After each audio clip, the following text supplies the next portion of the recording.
doesn't need no opera. S karate som začal v 6 rokoch, priviedol ma k tomu môj otec. Tie začiatky boli také, že zatiaľ sme cvičili len v teplákoch, kimoná žiadne, mám len také malé útržky, moc to nepamätám, ale viem, že ma to moc nebavilo. Ale že otec chcel mať so mňa bojovníka, tak som zotrvával v tom. Moje prvé tréningy boli samozrejme v Púchove. Tie začiatky boli také, že žiadne kimoná, nič, trénovali sme len v teplákoch. Trénera sme nemali, boli to viac menej takí skôr kamaráti otca. Kopal si tam každý, čo chcel, robil si tam každý, čo chcel. No a to ma moc teda nebavilo. Potom som videl film so Jean-Claudom Van Dammom a povedal som si, že wow, tak chcem kopať. No a tak som poprosil otca, že či ešte nepozná niekoho iného, či nemá nejakého kamaráta, že kto by ma mohol ešte trénovať karate. No a tak sme sa dostali k jednému nakoniec. Ten ma začal trénovať, tiež to boli také začiatky, že v teplákoch. Venoval sa nám úplne naplno. No a tak som začal trénovať znova karate a roky išli ďalej a ďalej. Z jedného roka boli 2, z 2 rokov boli 3, až som sa zobudil a bolo z toho 5 rokov cvičenia v teplákoch a stále cvičenie základnej techniky. No a keďže ja som bol taký dravší a chcel som stále súťažiť a chcel som niečo, mať medaile, mať nejaké výsledky, tak som hľadal a pátral po ďalšom klube, lenže vtedy v Púchove klub žiadny nebol. Až nakoniec som teda po tých 5 rokoch odišiel a zase som nevedel, čo mám robiť, netrénoval som, prestal som zase z karate. Až sa potom o nejaký čas, o rok alebo o 2 vyskytol nejaký nový klub. No ale dlho som tam nechcel ísť, dlho som sa bál, že ako ma príjmu, lebo všetci viem, že to bolo tak, že tam cvičili v kimonách. No a tak dlho ma otec prehováral, že teda choď tam, vyskúšaj to. A ja hovorím, nie, budú sa mi tam smiať, že ja tam nejdem, oni sú asi lepší ako ja. Tak jedného dňa som sa rozhodol, že tam pôjdem. Prišiel som tam v teplákoch, myslím, že som mal také zelené, zvoncové, také široké tepláky. No a všetci po mne pokúkovali, že čo to je, že pre Boha, odkiaľ sa ten zobral. Dlho netrvalo a bol som s nimi kamarát, pretože vlastne tá základná technika, čo mi dala u toho môjho prvého trénera, to bolo to tajomstvo, ktoré ma vyšľachtilo. Takže vlastne zisťovali, že ja nejaký teplákový Joe som lepší ako oni všetci, čo majú zelené, modré opasky.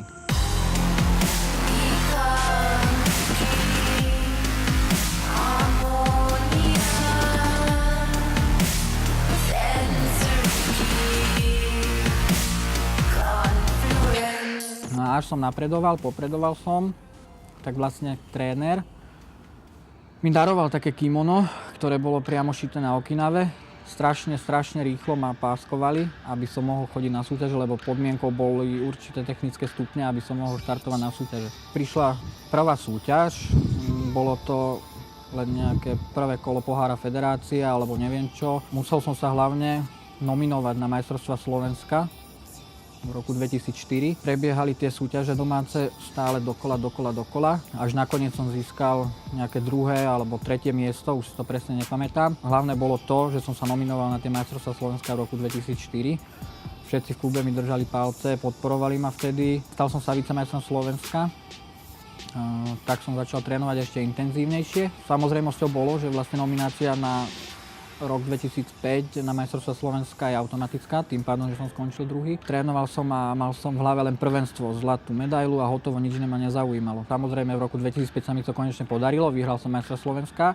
Taktiež v roku 2006 som vyhral majstra Slovenska a ešte medzi tým som nebol ani raz porazený. Vtedy mi to išlo veľmi dobre.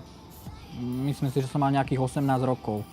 Dodržiaval som všetko, čo bolo treba, spánok pravidelný, žiadne vychádzky von, o 8 spánok, žiadne žúrky, takže venoval som sa čisto len športu. S Peťom to bola jedna veľká náhoda, ako som sa zoznámil. Vidieť som ho videl už skôr, aj počuť som o ňom počul, keďže cvičil s Romanom. Bola to taká náhoda, keďže som potreboval jednu choreografiu spraviť, tak som ho náhodou kontaktoval, mal čas a vyskúšali sme predsa niečo nové a ohromil ma tým, aký je, ako taký malý, veľký človek dokáže robiť tieto veci, takže bol skvelý v tom, čo bol som prekvapený, že málo ľudí o ňom vie. Vravím, je to jedna vždy veľká náhoda. Súťažil som vždy v 2 kategóriách, aj v zápasení, aj v kata. Fyzicky ani psychicky sa to nedalo nejak zvládať, lebo bolo to dosť vyčerpávajúce, často sme sa dostali na štart až niekedy o 7 večer. Nakoniec som prestal so športovým zápasom a začal som robiť len kata. Kata je vlastne súborné cvičenie, kde cvičenec cvičí vlastne a predvádza určité bloky, údery. Každá kata je zameraná na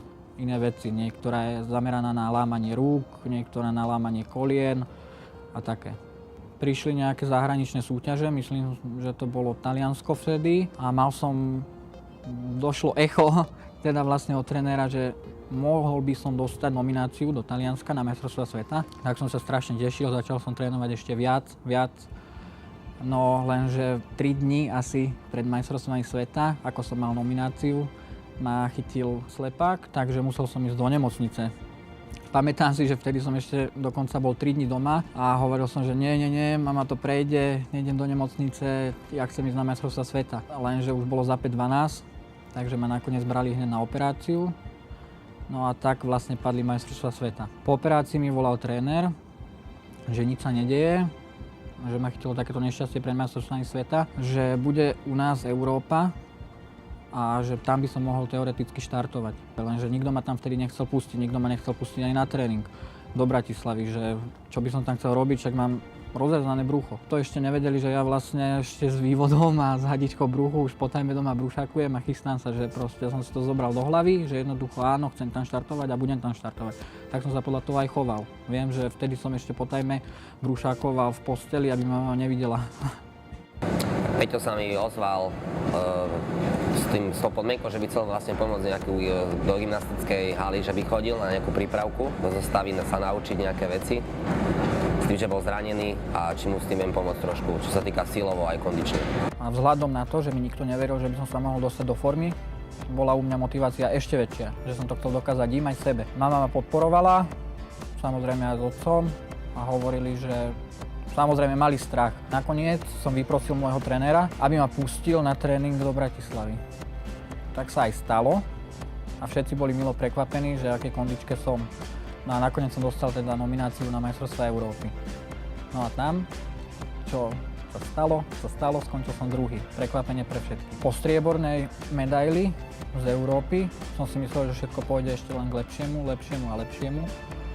Že ďalej ma budú všetci podporovať vlastne, ale stal sa opak, pretože tam sa vlastne začali po Európe kaziť vzťahy medzi mnou a môjim trénerom, ktorý mi bol dotedy vlastne ako môj druhý otec, ktorý ma podporoval a záležalo mu na tom, aby som trénoval a pýtal sa, či je všetko v poriadku, či je dostatok financií alebo takéto veci. No ale vtedy sa to začalo meniť. Musela tam byť v tom nejaká politika. Keď sú dvaja ľudia dobrí, tak zväčša nemôžu byť pri sebe a preto Peťo podľa mňa začal trošku inak, sám teraz cvičiť, vymakal sa a dostal sa na úroveň, ktorú teraz má celkom slušnú a myslím, že ak sa bavíme o pomste, nie je to pomsta ako taká, ale skôr sa môžeme porozprávať o tom, že ako sa teraz vráti späť a ako ukáže, kde prestal a na čo nadviazal. Nakoniec som štartoval v Hannoveri, tam som skončil druhý, no a zase som nemal to zlato, takže môj taký tajný sen bol stať sa majstrom sveta, ale stále nie.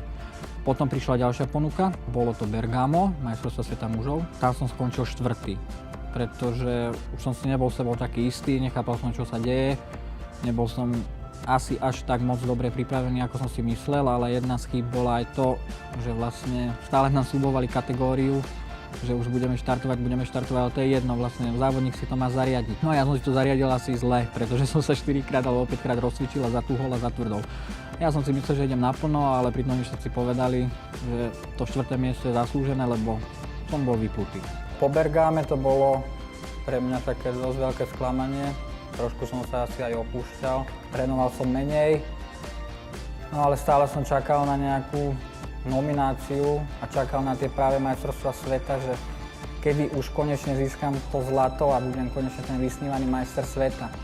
Boli ešte nejaké súťaže medzi tým, kým som čakal, nejaké domáce, tie ma moc nezaujímali, myslím si, že to boli nejaké majstrovstvá Slovenska.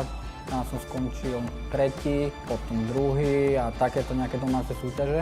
No ale nakoniec došla nominácia do Slovenska na majstrovstvá sveta v roku 2008 a tam sa mi podarilo vlastne konečne vyhrať ten titul.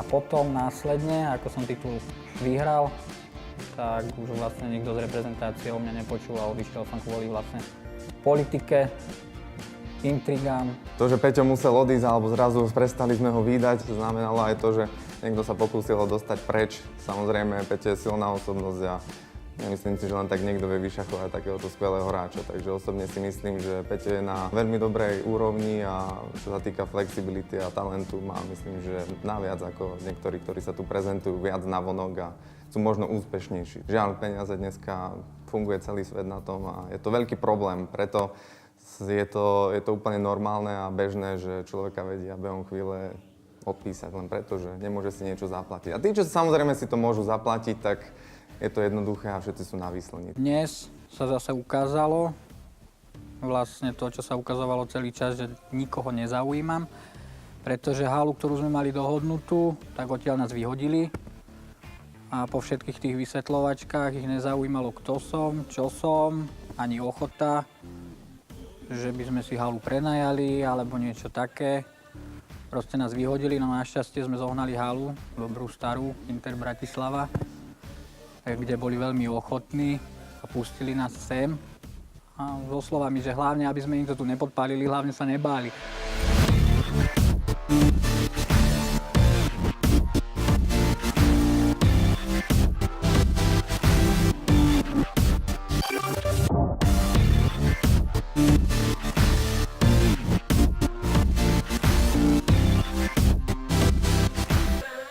Tak som vyhľadal Freddyho Icyho, ktorý mi vlastne poradil, že čo mám robiť, keď chcem ďalej robiť karate a možno aj iný štýl.